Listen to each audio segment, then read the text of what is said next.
Welcome to the Uplift, where we are uplifting our lives, uplifting each other, and uplifting our communities together. Thank you for joining myself, Cy Herrera, and Tessa Savala here, two women, two attorneys, doing it our way, and inviting you here each week to share in on the stories, advice, and life lessons we've picked up along our journeys that keep us uplifted, and that will hopefully do the very same thing for you.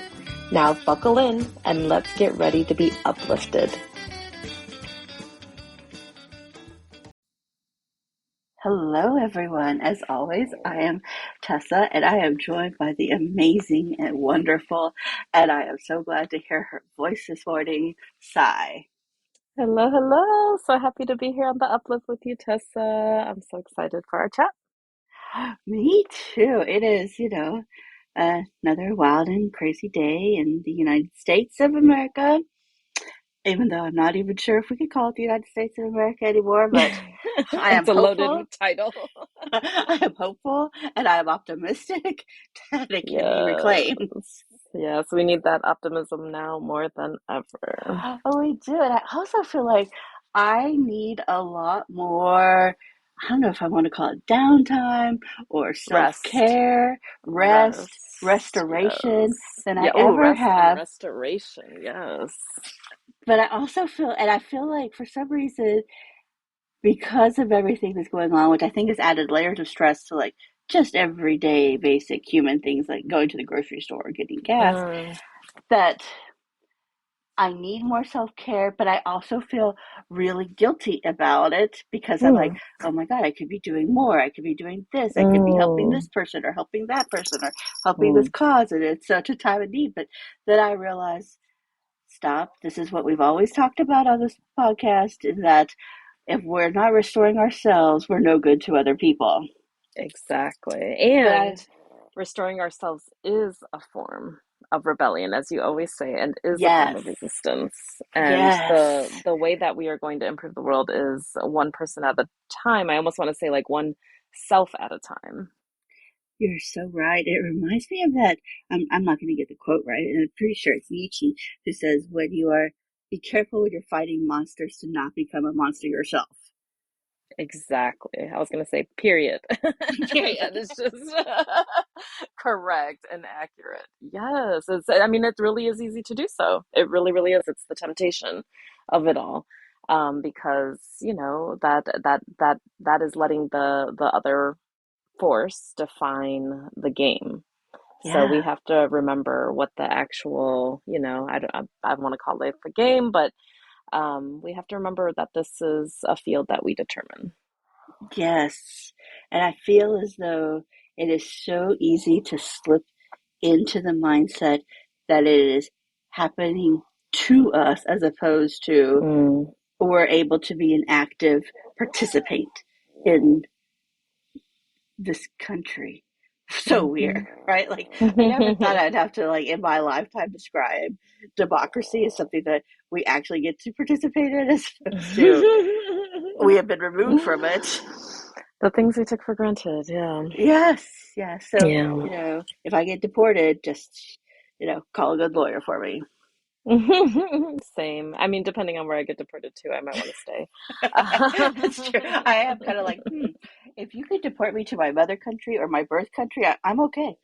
But can I bring my dogs and my spouse too, please and thank Yeah, you. exactly. That's the separation of it all, the trauma of it all, and of course, the fact that so many people have built their lives here, including us, and how traumatizing deportation has always been, for so many, especially the people who continue to be targeted on the land that they're from. Yeah, So it is so bizarre. And it is it so is. bizarre as somebody who was literally brought to this country to think that I grew up thinking this was a country founded on immigrants and that Mm, immigrants not only built this country, but we all respected immigrants. But mm. yeah, and The then story is so much better than the reality. it is, and that's why this rebellion of like being on the side of good is so important. right? Like Yeah. I still fundamentally believe that people are good, and I don't want to lose that. I do too, and I've been hearing some really interesting things. Like I'm listening to this other incredible podcast called The Way Out Is In. I highly recommend it, and they talk a lot about how, you know, whenever there's, because this is not a new thing, right? Like we've always had, let's just say, bad political landscapes, harsh political landscapes, Yeah. and there's been wars, obviously in the past, all throughout history, and so the teachings from this were really interesting. This discussion that I just heard recently was really interesting because they talked about how what you put into the world really has a true impact. They were saying, anything that's happening in the world, like not only have we contributed in some ways, right? Like with like, and when I say we, I mean literally like every person in existence, right? Not just us. But that also means we have some power and agency over it, which was at the end a powerful, hopeful message, right? Where Yeah. it's like if you're putting vernacular into the world that adds to making people feel defensive and feeling like they have to survive or defend their identity or their background or whatever, that can escalate situations, right? It's just, it makes me think a lot about like mediation, where it's like if you're really trying to get to a goal, or like even restorative justice practices, if you're trying to get to a goal, like some common goal, it's not really about being right, right? It's really about how can we get all of the parties there together. And that's really what this made me think of, where it was like so much of the political landscape and political discourse really is about, posturing, and not even posturing, but literally like people just wanting to take their stand wholeheartedly, which is admirable in its own sense.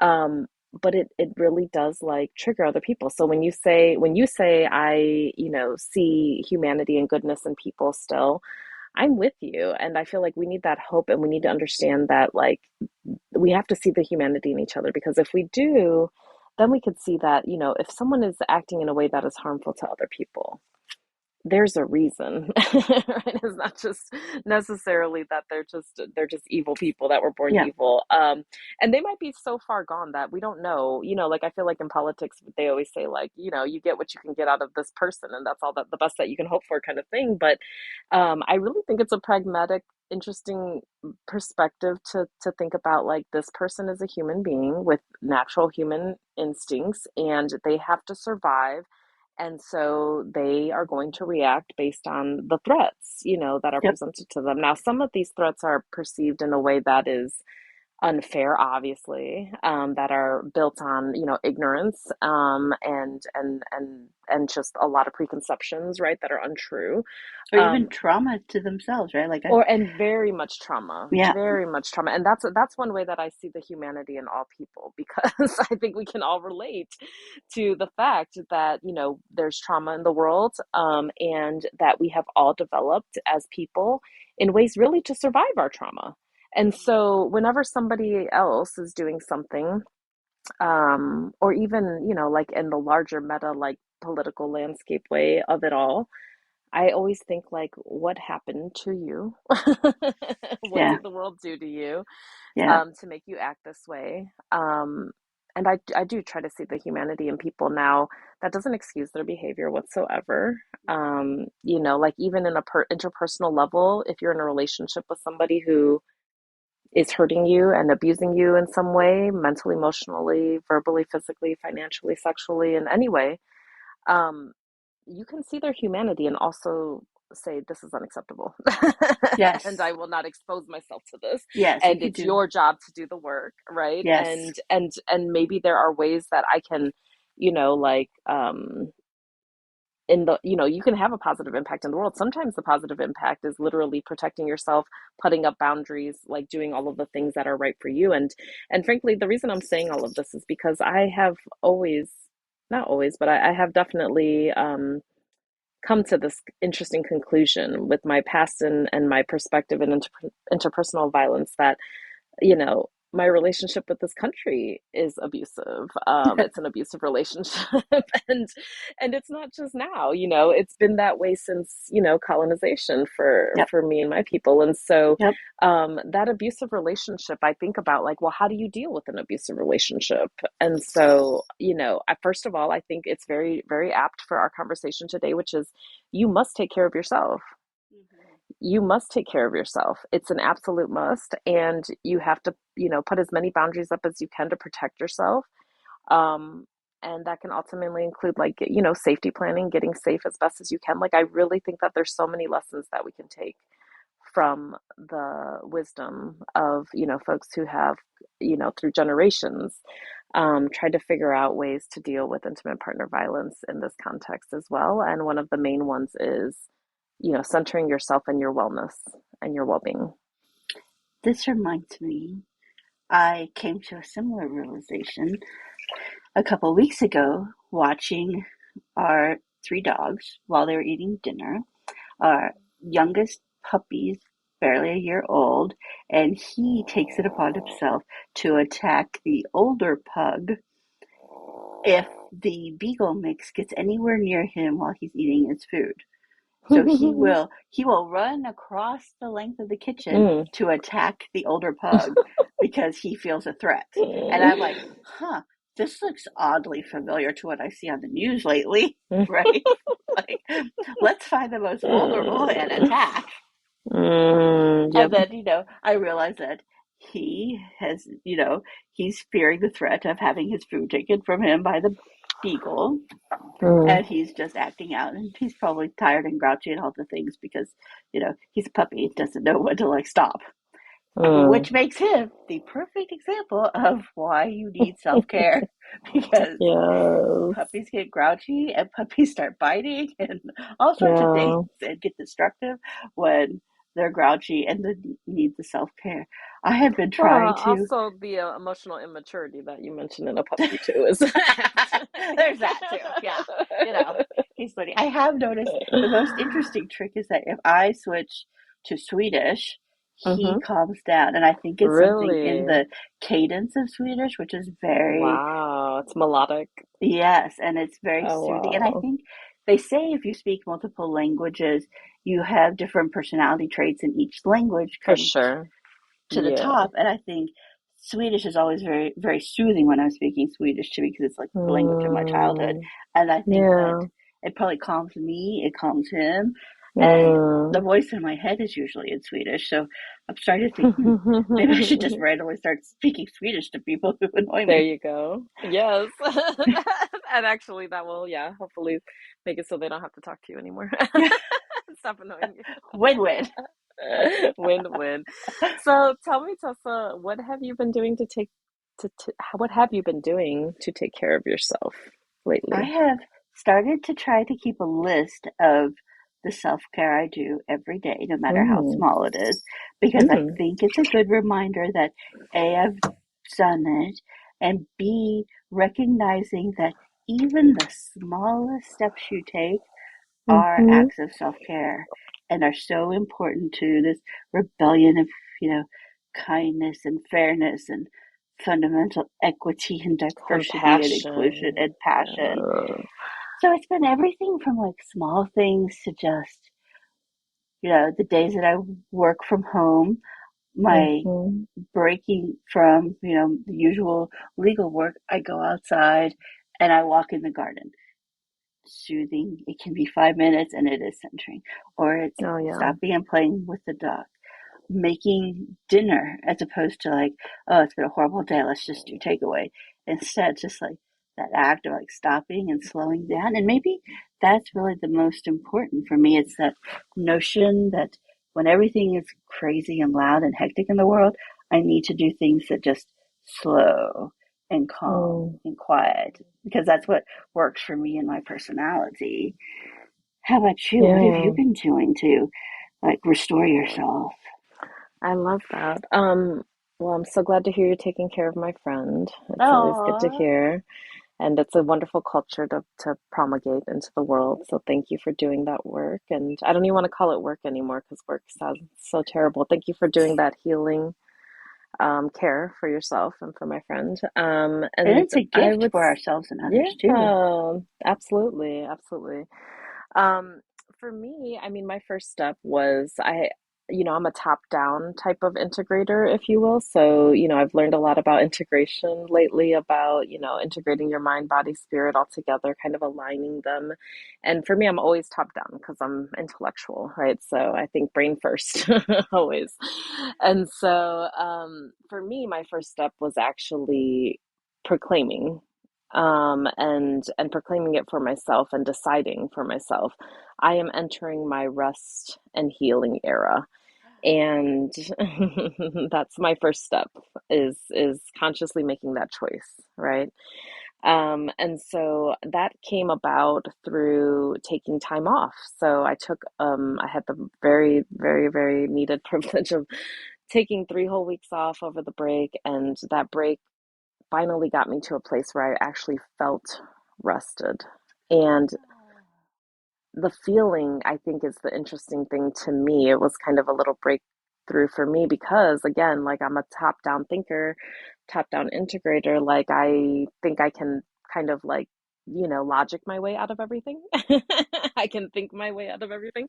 But not this, not this actually. Like I was very close to burnout last year, and it was like all of the stress of work, and then the stress of the world, and then the stress of like my personal life all just kind of collided, and I was very, very close to that edge, and I could feel it. I could start feeling physical differences in my body, and that's when I thought, uh-oh, this needs to be addressed. And so, like I said, my first step was declaring, well, actually, I shouldn't say first step. That was really my conclusion.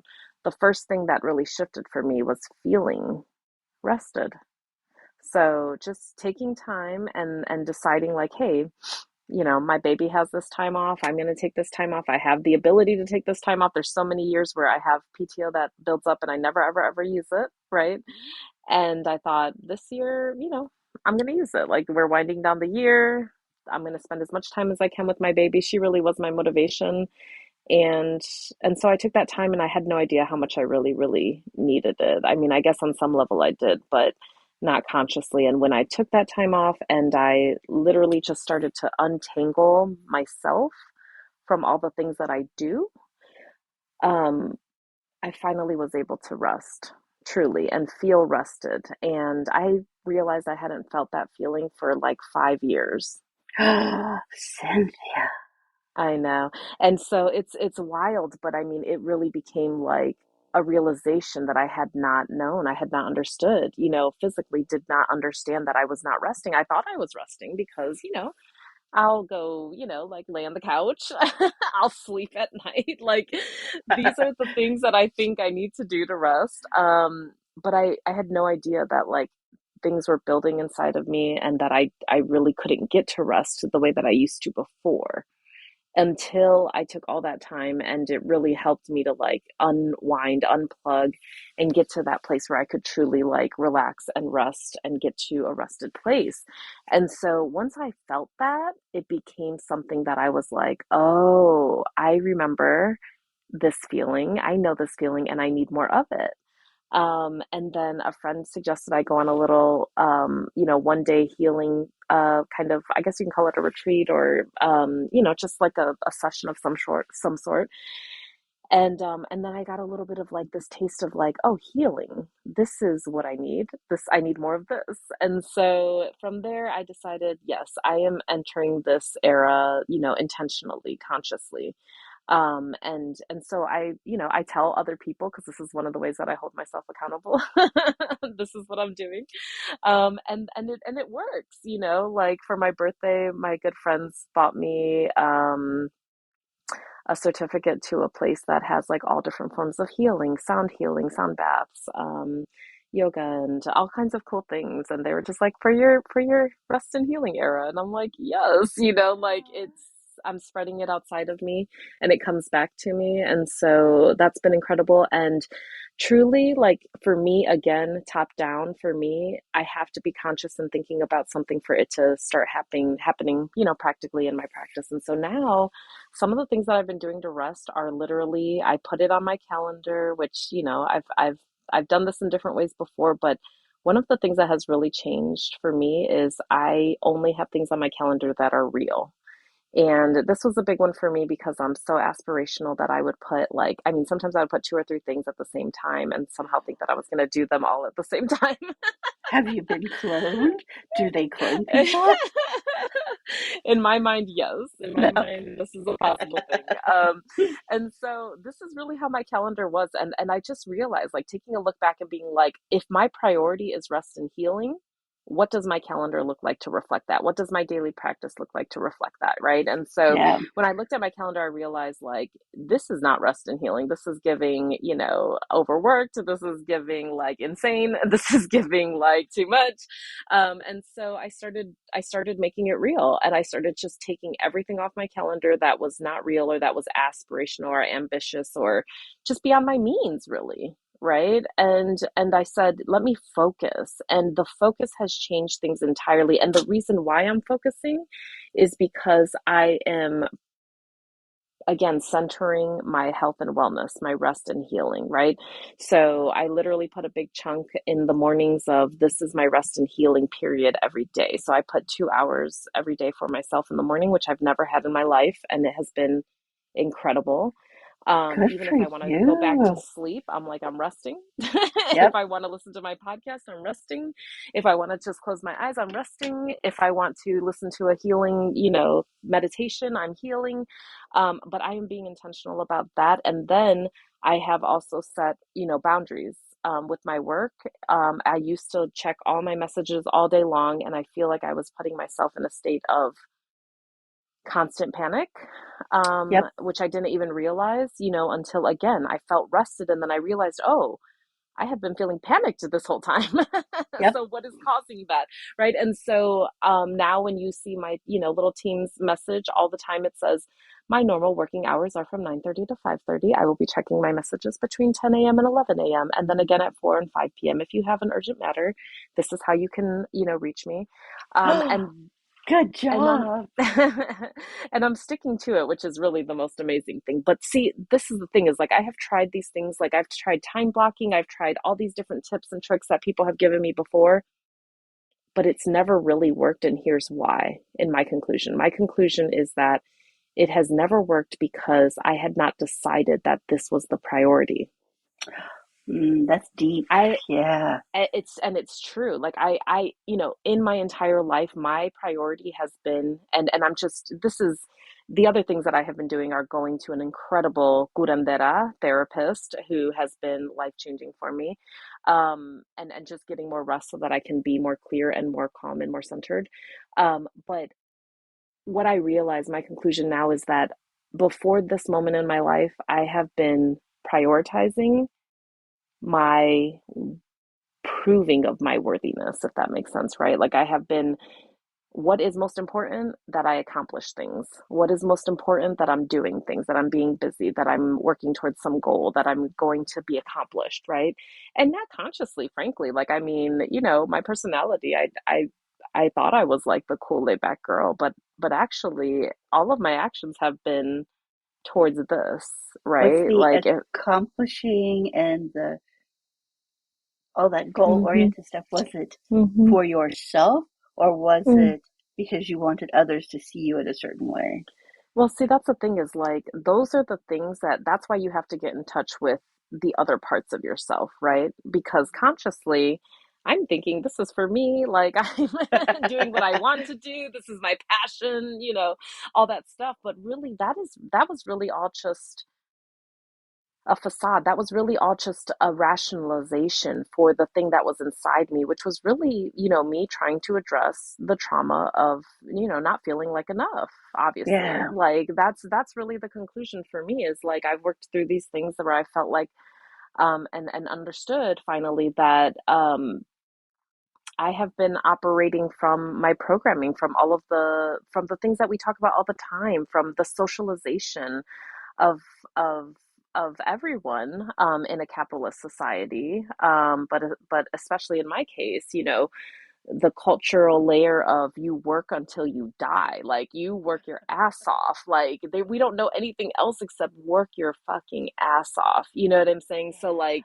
and party too. I mean, we know how to have a good time, but you work. And if you're not Yep. working, like, I mean, we talk about puritanical values. I don't know. Like, I don't know if Mexicans like had this from somewhere else and it mixed with the puritanical values, but our work ethic is unmatched. Like we don't know anything other than like just work, work, work. And so I feel like all of that unspoken cultural programming, like I had to become aware that that is operating in my body. My body is telling me like just go. It's compulsive, it's impulsive, it's like it's just propelling me forward without me even thinking, right? And again, this is where the integration piece comes in, where it's like things are not aligned. And so one of the other things that I've changed on my calendar, because I feel like time is the most precious asset that we have, is Absolutely. that instead of naming things on my calendar as things I need to do, I name them for my values. Interesting. Yeah. Tell me more. Like, what's an example? So one example is that I hate to clean. I think of cleaning as like this, I have a whole hang up about like cleaning. I think it's, like this negative thing for some reason. and and I just realized like, and I'm working with like, where's that coming from? Because when my house is clean and when I feel like my space is beautiful and minimal, I feel great. It feels so Yeah. good. So what's keeping me from that? And what I realized is, there's a bunch of other stuff keeping me from it. So one of my values is to create a happy home. And so instead of saying like clean the house every Sunday, I'm putting a chunk of time that says happy home, and it says, declutter because I hate clutter. And it says, like, beautify your space instead of like clean the house. So it Wow, doesn't that is sound like a such a like chore. a reset of your mind, right? Like, as Yes, opposed to being yes. something that feels onerous upon you, it's something that Hmm. creates the joy and peace and love that you need. Yes, yes. Create a Wow. peaceful space, right? Like Yeah. it's all about like thinking, changing your mindset from what do I have to do to what do I get to do, right? Yeah. And so that's what I think is like, I'm so lucky. Like, I know how privileged I am. And people say practice gratitude, and I do. But there are certain things that have been, and I came to this realization. It was very intellectual, but it has helped me. One of the realizations I came to is that one of the reasons I hate cleaning is because capitalism. Capitalism has taught us that cleaning is hard and you need products to make it easier. And I'm not against a product, don't get me wrong. Like, I'm using products to clean, of course. But what I'm saying is that all of that marketing and commercialization has literally changed our mindset around the things that actually bring us peace and joy. And so that's what I'm saying is like, for me, I always have to intellectualize it. But if I can find the reason and understand it, sometimes that helps me to get to where I need to be. But the other thing that I'm really, really, trying to operate more from instead of all intellectual is does it make me feel? So even with the cleaning, it's like I look around, if it's not clean or if it's cluttery, I'm like, this doesn't make me feel good.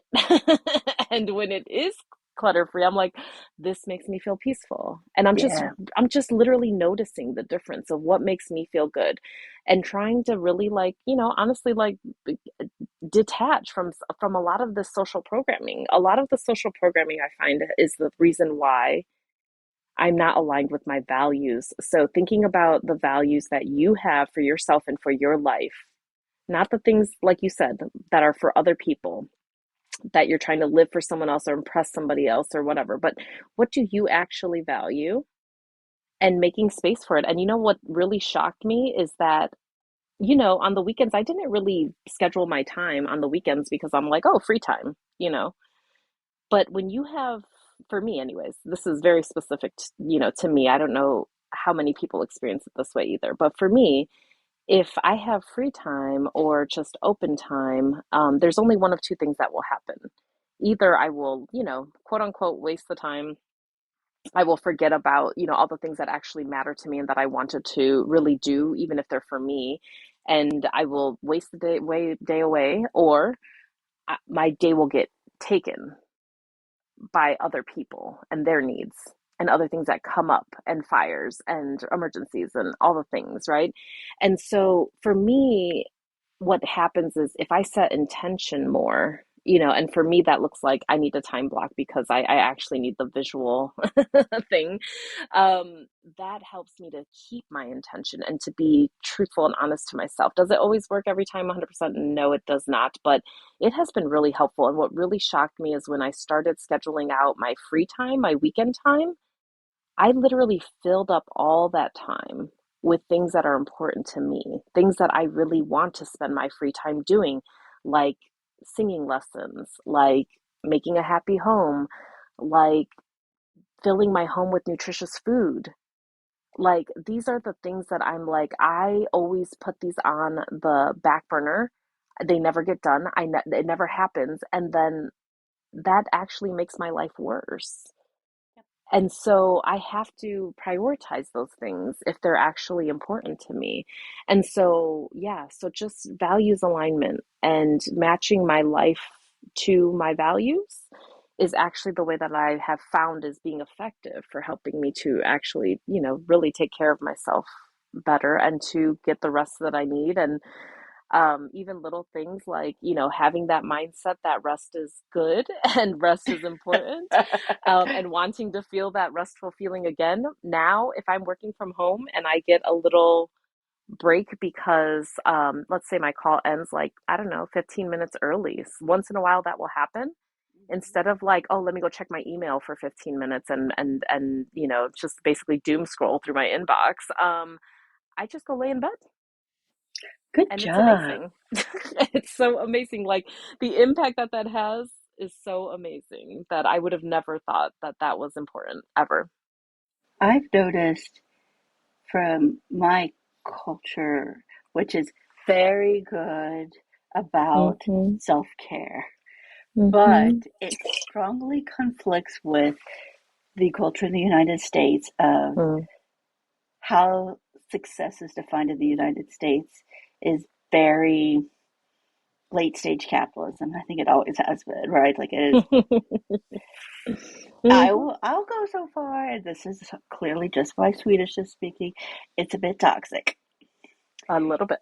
Yeah, and I mean, it conflicts with your like. It's so hard sometimes to humanity. get your humanity, yes, but it also like it is that voice of guilt, right? Like when you, Mm-hmm. especially when you're a woman of color, an Mm-hmm. immigrant, anybody who has been othered, Mm-hmm. you have to prove yourself more. You at least you feel like you have to prove yourself more. Yeah. Feel like you have to work harder. You feel like you have to abide by all these mores that were set up by people who do not look like you and do not think like you. Mm. And breaking through that and accepting that you know what's best for you and how to take care of yourself and to define success for yourself. That's a big step. It's a huge step, right? Just Absolutely. recognizing you prioritizing yourself And I think it's makes a you necessary step. so And necessary. because I've tried to do all these things before, like I said, but it's only starting to work now that I took that step and recognized what was holding me back from actually making these things, take effect, take And practice. it's so huge, right? I mean, we all deal with like internalized misogyny and internalized Mm-hmm. racism and the rest of Mm-hmm. them Mm-hmm. that we it's very hard to recognize sometimes, especially when it's so deeply internalized. But breaking through that is this liberating, like you could I feel like I could take on the world when I have done what I need to do to take care of myself Mm. because it has And you that can. domino effect, right? Like you are Yes. better on your job and you realize that you can do what you need to do sometimes in 3 hours for Yeah. that day. Yeah. Yeah. Absolutely. I mean, Rest, and if, highly recommend the book. If y'all have not read it, Rest is Resistance. It's not just a catchphrase. It is real, and it's so amazing to understand, first of all, that like when you rest, especially if you can get deep sleep, but just resting is very powerful. Like I said, that 15-minute, like not even a nap, but just like literally resting my body, mind, spirit for a few minutes, you come back with such clarity that it is really astounding. I mean, there is nothing. I mean, if you okay, look, if they bottled that stuff, um, you would pay all the money. Like you would literally pay. Tell me we wouldn't. Like everybody would It pay would be all so the money. expensive. It would be so expensive, and it would be only like the top 1% like using it, making more money, right? Yeah. Because if you could bottle that, people would be like, "Oh my God, this is the most valuable thing ever to hit the market," right? And all you have to do is literally stop and lay down. Like Yeah. and you can have that feeling, you can have that clarity. And you know, mind you, there's still so much more. Like so one of the other things I realized during my break was that like when I say that I felt rested for the first time, I mean that before that, anytime that I was not working, I was actually working in my head. And I didn't even realize that until I felt what rest feels like, where I had a difference between that feeling and the feeling of not doing that. I don't even know how to describe it except to say that like my mind was not going at a million miles an hour anymore, right? Like it just started to slow down and I started to let go of those thoughts. Those thoughts weren't coming up as frequently. Oh, I have to share another good tip that I have started to do that really helps. I'm talking to my brain. So this one's going to sound a little crazy, but one of the things that I have learned from some other, teachings is that your brain, the language of your brain is thoughts, and the language of your body is feelings, right? And your brain, its only job is to create thoughts. And we are not necessarily our brains. A lot of people equate their self with their brain, but that's not true. We are the observer of the thoughts coming from our brain. And so one of the things that I do when I recognize, again, awareness is so important. Just noticing things. If you just notice today when you're thinking a lot, you can literally be like, "Oh, I'm having a thought about this." And whenever I really want to rest, I tell my brain, "Okay, we're going to rest now and you're off duty. You don't have to work Oh, anymore. You don't that's have to create lovely. any more thoughts right now. Our job is to just relax and to let go and to relieve the tension. And if I do use my brain, I use it to scan my body and release the tension that I feel in any part of the body that I notice I'm holding tension. And thoughts start populating again. I say, no, no, no, we don't need to make thoughts right now. And what's wild about that is obviously I'm using my brain to create these thoughts, right? To talk to my brain. But what's really wild about that is if you're using your brain to talk to your brain, it's distracting it from making other thoughts. So, Ah, smart. There is a Swedish author named Fredrik Backman, and hmm some of his books have turned into films. One in English is called A Man Named Ove, hmm and there's a Netflix series called Anxious People. That's a mm, very popular author in Sweden, and he recently gave a speech in New York receiving some award, and it was very dry and very dark Swedish humor. And in it, he said, "My brain and I are not friends. We are mm, classmates doing a group project, and some mm. days it's not going so well." And I'm like, I had never thought of it. And it's exactly like you described, right? Like it's separating your brain from I your love it. person. Yes. And I hadn't thought Yes. about how your brain can cause you some issues during a day. I Yeah. am fortunate, that I tend to be very focused and so I can quiet my brain. But Mm, such I a good did skill. for years only read books that were like work related or how to be better or Yeah, how to me improve or too. how Me and too. when I quit that and I started reading For just pleasure. happy stories for pleasure where everything Yes. turns out okay for people, I have Yes. noticed the biggest difference in my brain no longer spirals. It doesn't assume the worst thing is going to happen Mm, anymore because I have mm. conditioned it to understand that good things happen to people. I love And that that. That's so smart to be intentional about what you're feeding your brain. Yeah, my best friend from childhood wanted me to join a book club, which I did with her daughter. There was a series of books about a fantasy world and was described as like this strong female character. I'm not going to name it because I was very hypercritical of it because the strong female character was not a strong female character as I would view a strong female character. Mm-hmm. And I was just like, nope, I'm out. Right? Like, I Good need for to read you. about joy, not about the Yes. struggles of the world. Like, I accept the fact that the world can suck and suck really badly at times. I do not need to be reminded of that. I need to rebuild the Yes. strength to Yes. rebel by myself And by see, creating that ripple effect around me. yes, and what you're pointing out is the same point from earlier with the other podcast that I was listening to. The way out is in they talk about how literally your thoughts, can change the world, right? And so if you can condition your brain to have better thoughts, then you are bettering the world. And it's wild because when you talk to people, what comes out of your mouth? What comes out of your mouth is what is in your head and what mindset you have and the thoughts that you've been coming up with, right? And so it's very important. And you really become whatever you are surrounding yourself with, right? I think some of our early recordings when we found each other, one of our first conclusions was you have to surround yourself with amazing people Yeah. that are positive and wonderful and want you to succeed and Yep. all of the good things. And I think what you're pointing out now is and we can do that with so many other things. We've talked about it with social media, right? Like curating our social media to be actually life-giving and positively conditioning ourselves and our mind, body, spirit. And now even with books and really all of the things, right? Like it's like if you have a best friend who's negative all the time, that's Yep. not going to be good for your mental health. I'm just going No. to tell you right now. Or you, like you it, said, curating your home so it's a place that brings you love and yes. happiness, right? Yes, exactly. And you can do that with everything. I mean, everything, really. But like it made me think when you said books, how, I went through that phase too, where I was literally just like, why would I read a book if it's not useful to me?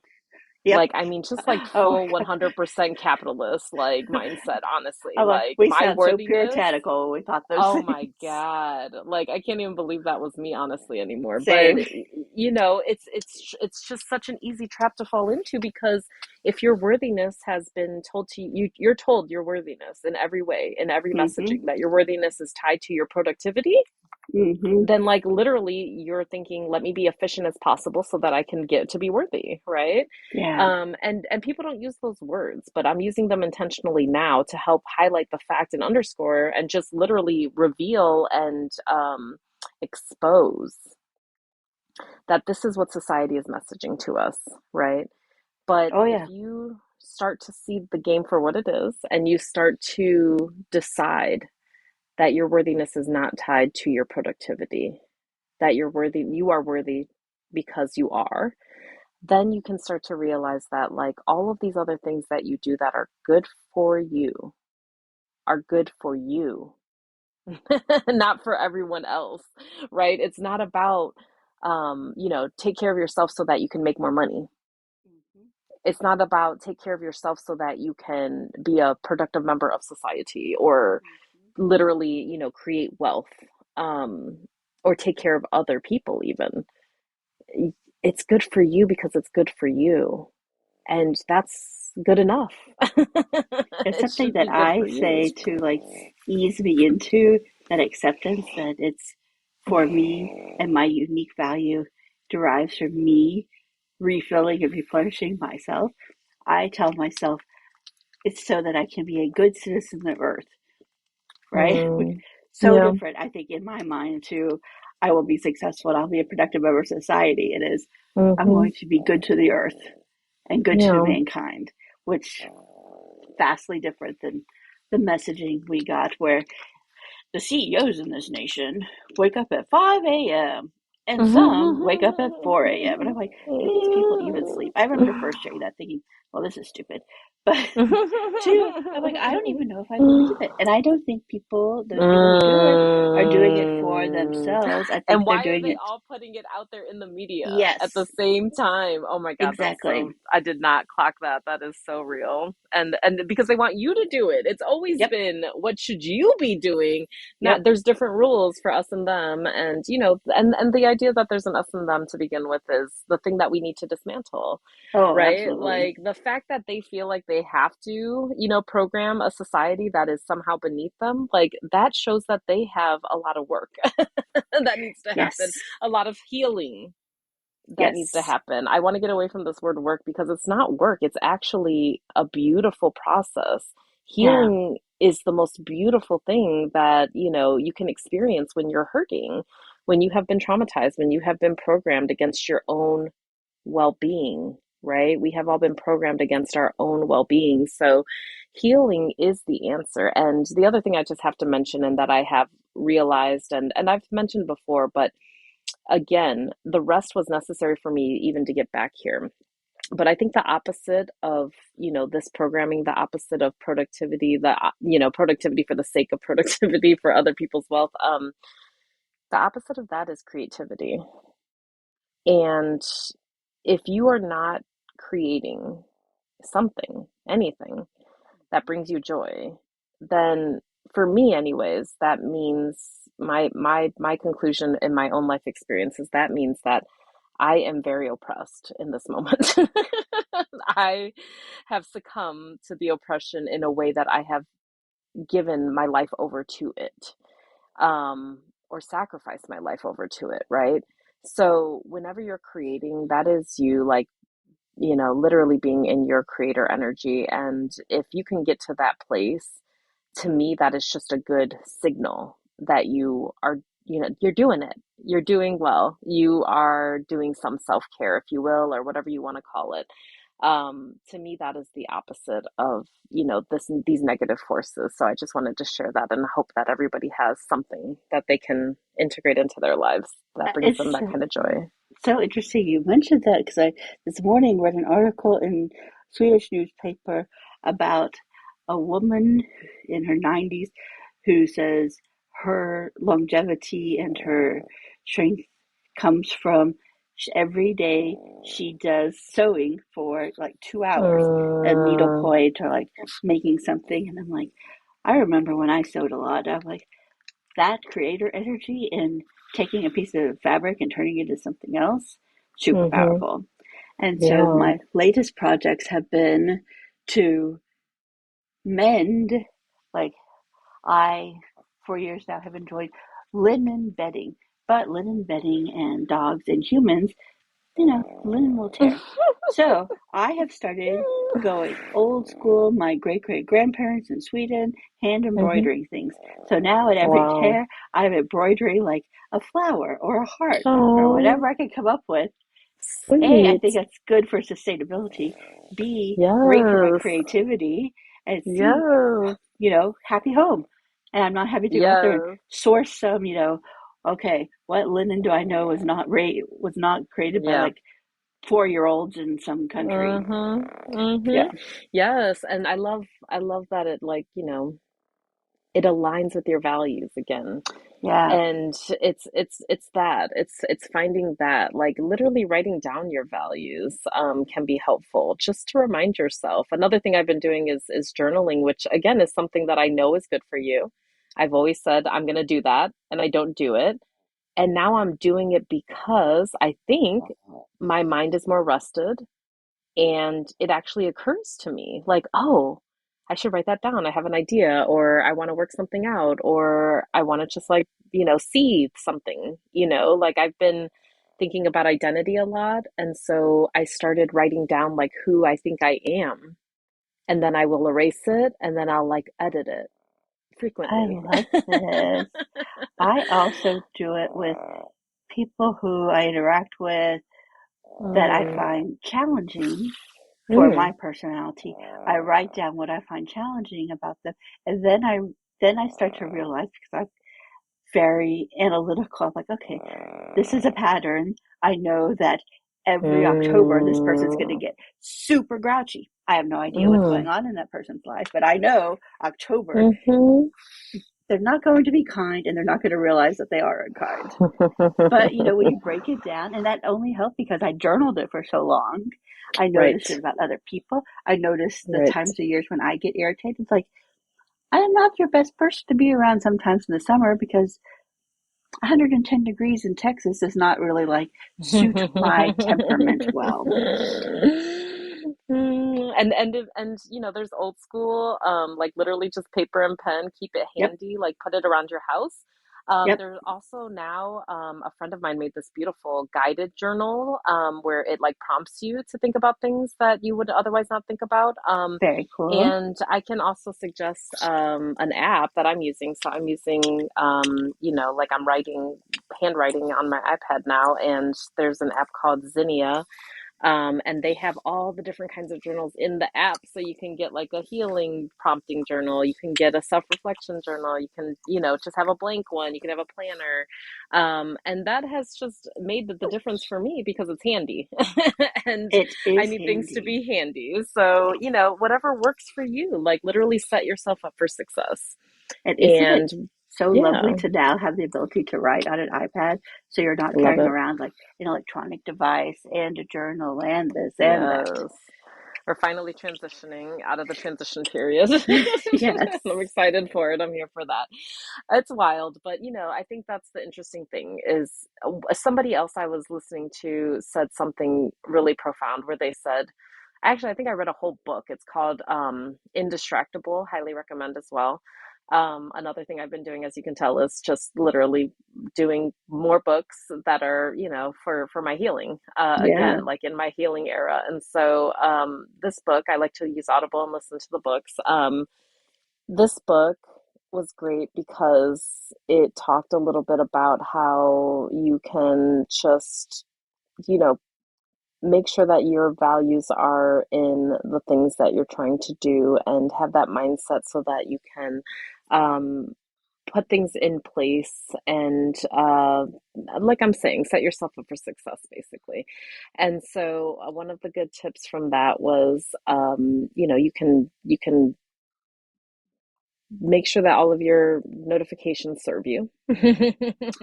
Oh, Set all your settings. that is such excellent advice. Set all your settings in a way that serves you and your wellness, right? Hmm. Um, and then just truly like, make space in your life for the things that matter to you essentially. And so this is where a lot of my practice started coming from, and it's working. But again, like I said, only because I think you have to first really talk to yourself about what's important to you and are you important enough? And the answer should be yes, of course. But Absolutely. however you need to get there, work on getting there. If you have low self-esteem, do things that make you feel good about yourself. If you have negative thoughts, import some positive thoughts in there, whichever way you can. Program yourself, set yourself up for success in every way. And before you know it, you'll start thinking good things and maybe even good things about yourself. And then you'll start doing things that are good for you. And it becomes a self-fulfilling prophecy in that way. And I think something important for everyone to remember is how you take care of yourself.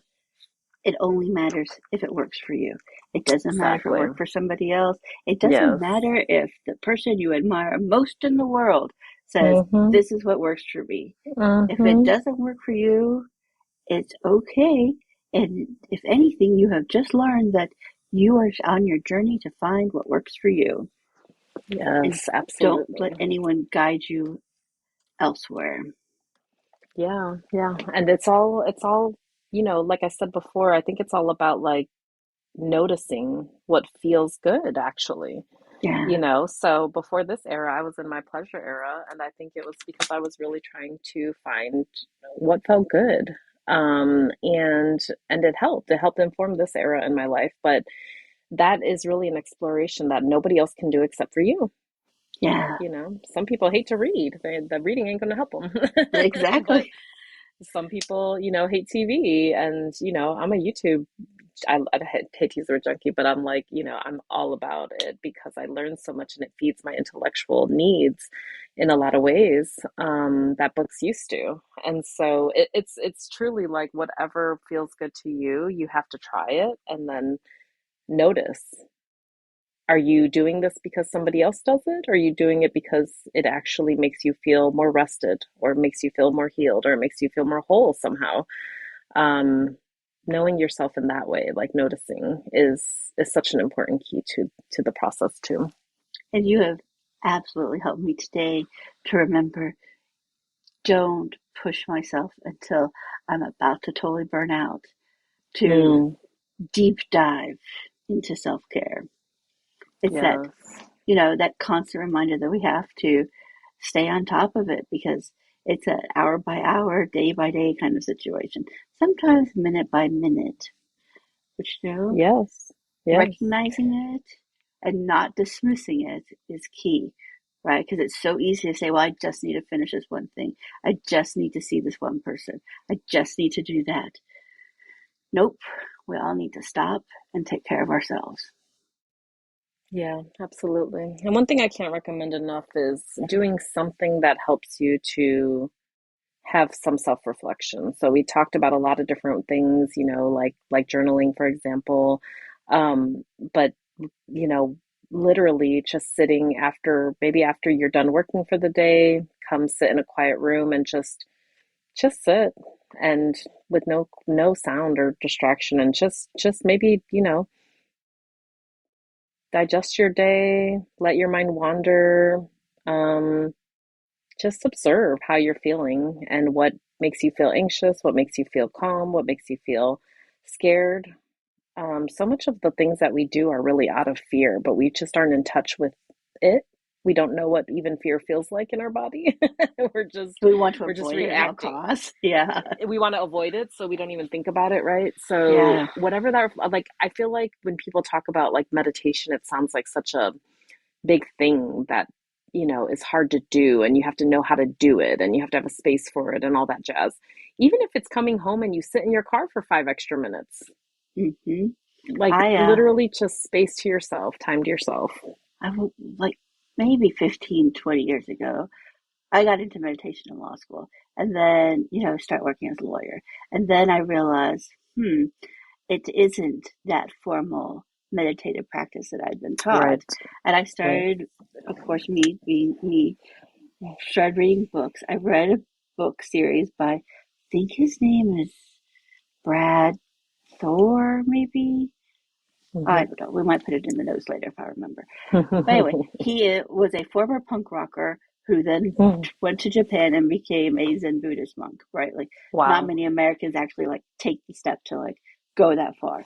But his Hmm. point is that it doesn't need the fancy pillow. It doesn't need a timer. It Right, doesn't need the setup. right, It can be right. you walking in your garden. It could be you sitting in Yes, silence. It could be you baking bread. yes. You could be, helping your daughter draw or with her homework. It's just whatever you find that works for you in a meditative sense, go for it. Absolutely. Yes. Yeah, highly recommend people look into the teachings of Thich Nhat Hanh, and they talk a lot about like walking meditation, like literally just feeling your feet as you're, just noticing how the ground feels on your feet as you walk. Feet to grass is a huge one that people say is, very, very, very helpful. But I mean, to your point, it literally could be anything. So, like in my pleasure era, I even talked a little bit, or in my, my self-talk, I guess, thought a lot about mindful eating and how, my lifestyle was making me just like eat as fast as I can, get back to work, do all the things, and just like literally just enjoying the food that I'm literally putting into my body right now. Like that is a form of mindfulness and I meditation. I do that, and I'm a slow eater. But when you are mindful about how quickly you consume your food, you realize how, at least I do, when I'm at work lunches, there are people who I think do not chew, right? Like, Yeah.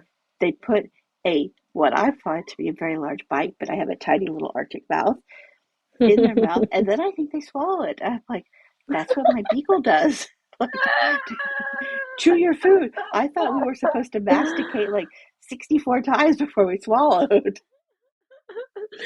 I'm sure we're supposed to, but again, like those are the forces of our programming telling us we don't have time. We gotta go. We Yeah. gotta hurry up. Like Isn't what that what can we do awful? faster? It's terrible. And that's what I'm saying is like when you start to be mindful, that changes the game. It really Yeah. changes the game. And so that's why I'm suggesting whatever you can do to just literally start noticing your own body, because I think one of the hardest things for me anyways is being a top down type of person, and to begin with is we're living in a society where your brain is constantly engaged. It's stimulus everywhere, right? And not necessarily your body. And I would joke all the time that like we're becoming cyborgs, and it's becoming more and more true, sadly. But I think that's really it. It's like, what can you do to do some embodiment, right? Like, how do you get back into your body? How do you reconnect the brain with the body and the spirit, right? And it could literally be anything, like you said before, like, the dog petting is amazing. And just staring into someone else's eyes. I heard something that about like kissing for 6 seconds can like do something to your nervous system that is amazing. Like there's so many hugs are incredible, like, but whatever works for you. Nature. I Yeah. think this is why people love nature. Like I'm not a hiker, but I think I get it now, like just being out there changes things. I think it's a feeling I get when I look at the ocean. Today I found a YouTube video where it was just 6 hours of like watching a tide, and I was like, I love this. I So often default to Arctic winds. there you I think go. on There you iTunes. Yes. go. Whatever speaks to your spirit. And that's what I mean is like just notice. Just try to notice things. Even today, like one of the things that I do to ground myself, to focus, like even as we're talking right now, I'm on this little like shaggy little rug, and I will like just roll my fingers over it and just notice that feeling, like anything can be mindful. Like literally in the shower, I used to take a shower and be like, did I do all the things I was supposed to do? Like I didn't even know. I just like I would wash my hair like several times. I'm like just to be sure that I did it, Oh, And and now I like literally this is such a small thing, but like truly like I try to use all of my senses to embody. So I'll be like, what does the shampoo smell like? What does it sound like? What does it feel like? Like literally, I'm not gonna taste it, but other than that, I'm looking at it and I'm noticing it, and that embodiment is really powerful, like shockingly powerful. yeah. It really grounds you in the moment. So if you ever feel like you are, swirling in your anxiety, if you feel like you're, caught up in all of the thought factory that is your brain, you can tell your brain, chill out, and you can also ground yourself by literally just using your five senses. What do you see? What do you hear? What do you smell? What do you feel? Maybe if you can taste something, maybe even the air, what does the air taste like? Um, just taking 5 seconds to do that actually can bring a lot of mindfulness into your practice. So just wanted to share all of those things. And I'm so glad that we got to have this talk today because again, this is a time in the world where, it's even harder to take care of ourselves. And it's such a challenge, but one that is so paramount, so important, not just for us as individuals, but as a collective. And so, thank you, Tessa. I'm so happy that we were able to share this space. Same. And I hope that even if some of us are unable to take the time for ourselves, do it for the collective. Do it for the people closest to you. Do it for your next door neighbor, for your dog, for your cat, for your pet lizard, Mm. whatever it might be. Because it'll be good for all of us. And we can all we can all rebel against this madness that we're all trying so hard to make better for everybody. Yeah, yeah. The best thing to bring to any relationship is a whole person, I always say. So, Absolutely. so keep doing that. The way there is through you and through your personal journey. So we love you all so much. We hope that you stay uplifted and that we can all be here to continue to uplift each other. And until next time, stay uplifted.